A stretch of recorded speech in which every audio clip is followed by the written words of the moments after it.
Meu objetivo é trazer um cenário do que de mais recente tem sido abordado na classificação da Organização Mundial de Saúde, que é uma forma sintética de abordar o que nós vemos na prática nos laboratórios, né? Que é por essa classificação que nós fazemos o diagnóstico das neoplasias malignas pulmonares.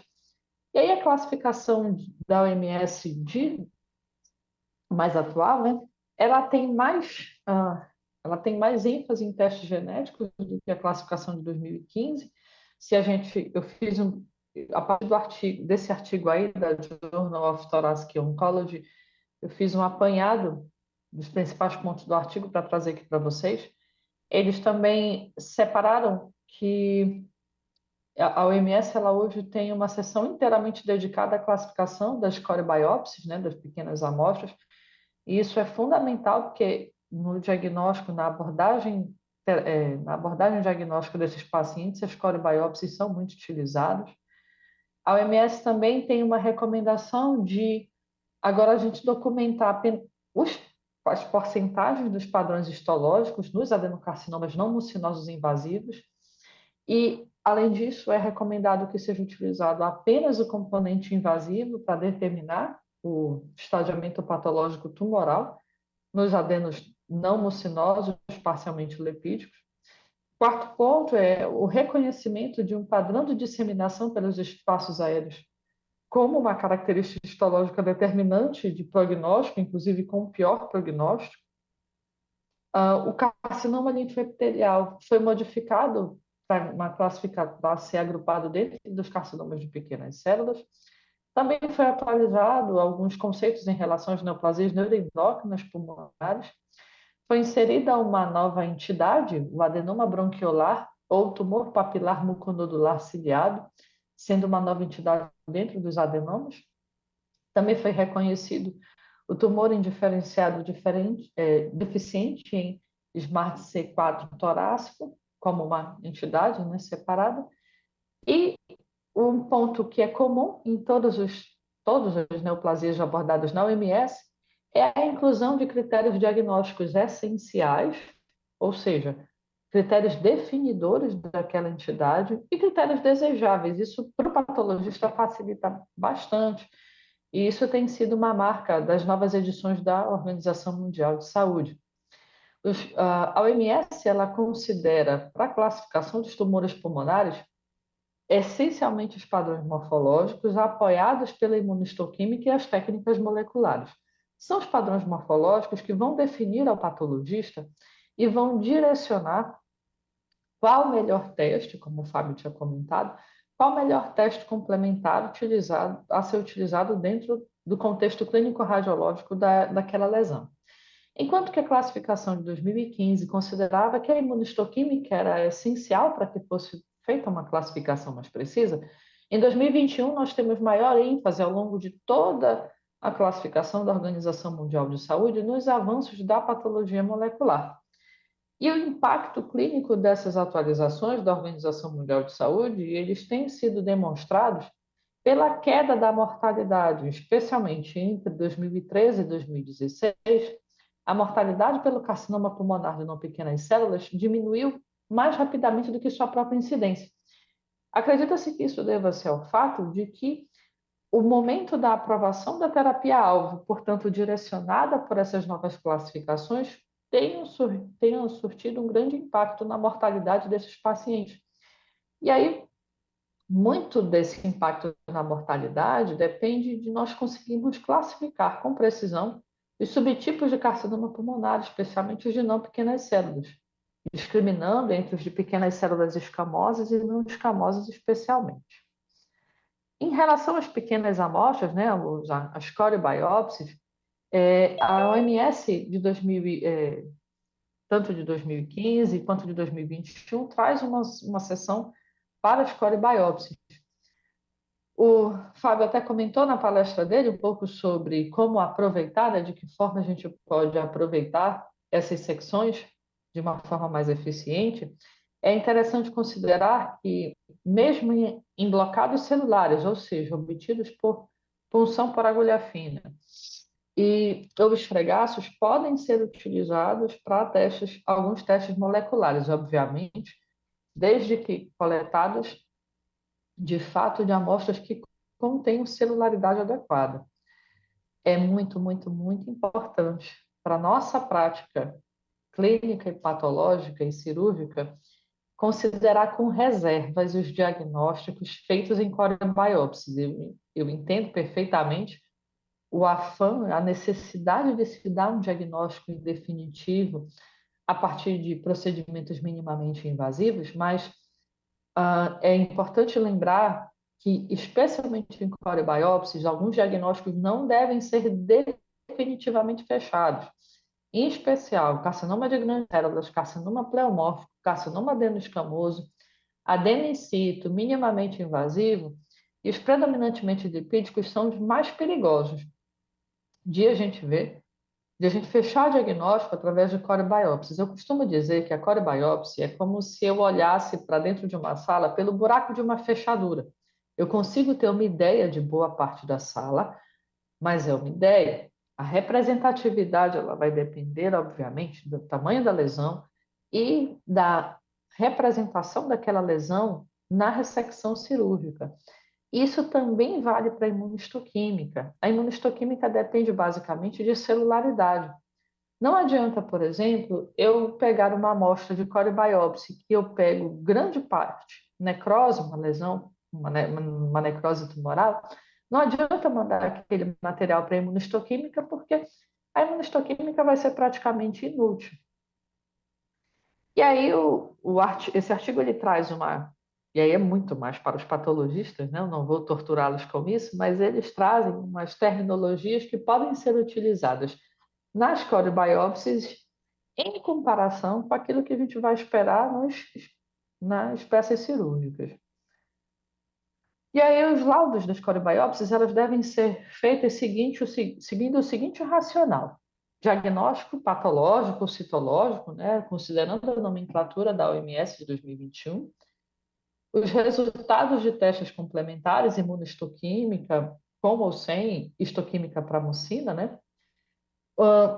Comentários a respeito dos diagnósticos diferenciais, quando pertinentes, e se o material foi submetido a testes moleculares. Nos adenocarcinomas, como eu tinha comentado, lepídicos, as partes não mucinosas, a gente vai medir a área invasora para o estadiamento, e é esse tamanho do componente invasor, ao invés de tamanho total, que vai contribuir para o tamanho do T patológico, né? E aí, quando tiver mais de um padrão histológico, esse padrão histológico múltiplo ou misto, ou os subtipos, eles devem ser registrados no laudo em percentuais de 5 a 10%, em incrementos de 5 a 10%, para que eu consiga deixar claro no laudo qual é o subtipo predominante. E para a medida de invasão, os autores destacam que qualquer subtipo histológico diferente do lepídico, ou ainda focos de células tumorais infiltrando o estroma miofibroblástico, é que vai ser considerado no estadiamento patológico. E aí os autores destacam, então, o que é que nós vamos considerar para determinar tumores bem, moderado e poucos diferenciados. Para qualquer não patologista, ao olhar uma imagem como um quadro como esse, que mostra o grau de diferenciação, é fácil observar que quando eu considero percentuais de padrões morfológicos, fica fácil entender o porquê que eu fiz o comentário a respeito da ressalva nos diagnósticos de coreobiópsia. Se eu preciso ter percentuais de padrões morfológicos, tanto para definir o grau de diferenciação quanto para definir o tipo histológico, é óbvio que eu preciso ter cautela para extrapolar os resultados de uma coreobiópsia para os resultados de uma peça cirúrgica. A disseminação pelos espaços aéreos ela é basicamente definida como a presença de células tumorais dentro dos espaços aéreos que se estendem ao longo da borda do tumor central, né? Isso confere um pior prognóstico. Nós vamos subclassificar essa disseminação pelos espaços aéreos em estruturas micropapilares, ninhos sólidos e células únicas de padrão discoesos, que é como a gente vê aqui na imagem B. O carcinoma linfoepitelial, como eu comentei no início da apresentação, ele estava lá na quarta edição entre carcinoma, outros e carcinomas não classificados, e ele vai ser renomeado como, ele vai ser classificado como um tipo de carcinoma de células escamosas. Então, portanto, ele tem positividade difusa para citoceratina 5,6, P40, P63, ele tem um padrão de crescimento sincicial, maciço e celulares distinto. Vai ter um infiltrado linfoplasmocítico variável, que é justamente o que define entidade, tem uma associação frequente com o vírus de Epstein-Barr, como observado nos carcinomas linfoepiteliais de outras topografias. O carcinoma NUT pulmonar, ele representa morfologicamente da mesma forma que em outras localidades, né? Também é chamado de tumor de linha média. Ele vai apresentar morfologicamente uma diferenciação escamosa com positividade para P40. Ele vai ser discutido dentro dos tumores tímicos, como carcinoma NUT de tórax, embora possa ser primário no pulmão. E aí eu preciso prosseguir a investigação através de imunistoquímica e outros exames complementares para os rearranjos dos genes NUTM1.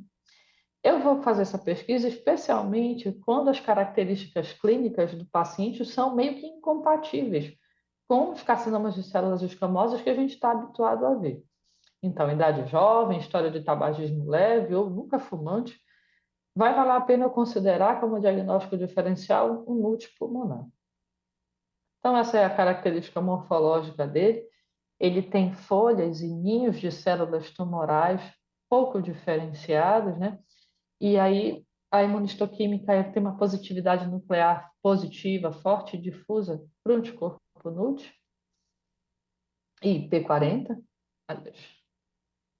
Já o adenoma bronquiolar ou tumor papilar muconodular ciliado é uma nova entidade reconhecida nessa classificação da OMS de 2021, e ela é um tipo de adenoma pulmonar. A importância de considerarmos essa entidade entre os diagnósticos diferenciais é justamente o diagnóstico diferencial com adenocarcinoma. Essa segunda nomenclatura de tumor papilar muconodular ciliado, ela é uma forma abrangente, né? Um termo mais abrangente que vai compreender lesões de um mesmo aspecto morfológico, um aspecto morfológico benigno com diferenciação mucinosa, papilar. E, por último, a outra entidade, essa entidade ela foi recém-adicionada à quinta edição, é o tumor torácico indiferenciado com deficiência de SMART-CA4. Ele é um tumor que vai apresentar um fenótipo de alto grau, ou seja, um pior prognóstico, um fenótipo indiferenciado ou com focos de diferenciação rabidoide, vai ocorrendo em pacientes adultos jovens de meia idade com uma particular predileção por homens, histórico de tabagismo pesado. Classicamente, ele é descrito como uma grande massa compressiva no mediastino, hilo, pulmão ou pleura, vai estar associado a metástases e como morfologicamente ele vai ser semelhante a outras neoplasias de outros sítios, é importante fazer o diagnóstico diferencial com neoplasia metastática para o tórax. Então, a cara morfológica dele é uma cara de nada e de tudo ao mesmo tempo. Então, essa cara pouco diferenciada me obriga a fazer diagnóstico diferencial com tumor primário do tórax e com neoplasia metastática.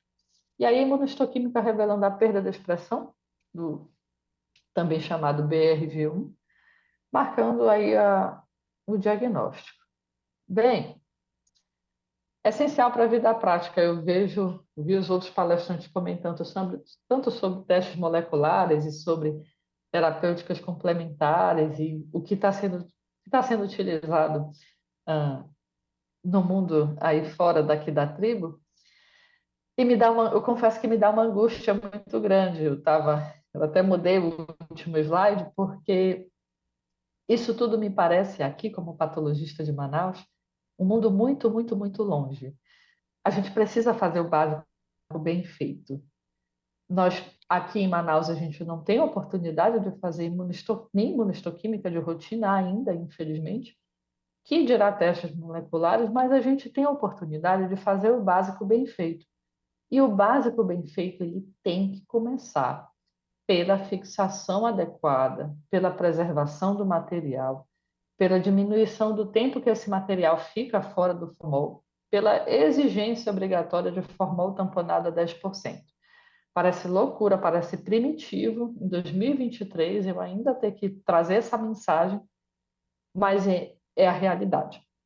Tanto o nosso paciente do SUS quanto o paciente de hospitais particulares, de serviços privados, a gente tem que brigar para que pelo menos esse básico seja bem feito, para que eu possa oportunizar esse paciente de fazer esses testes complementares, seja arcando com os custos, seja plano de saúde, por planos de saúde ou ainda por outras demandas, mas eu preciso, enquanto patologista, enquanto cirurgião, enquanto radiologista, fazer o meu trabalho básico bem feito e dar oportunidade para que o paciente possa se beneficiar da terapia-alvo mediante os testes complementares necessários. Era essa a mensagem que eu tinha para deixar para vocês. Agradeço a atenção de todos. Estamos à disposição para dúvidas.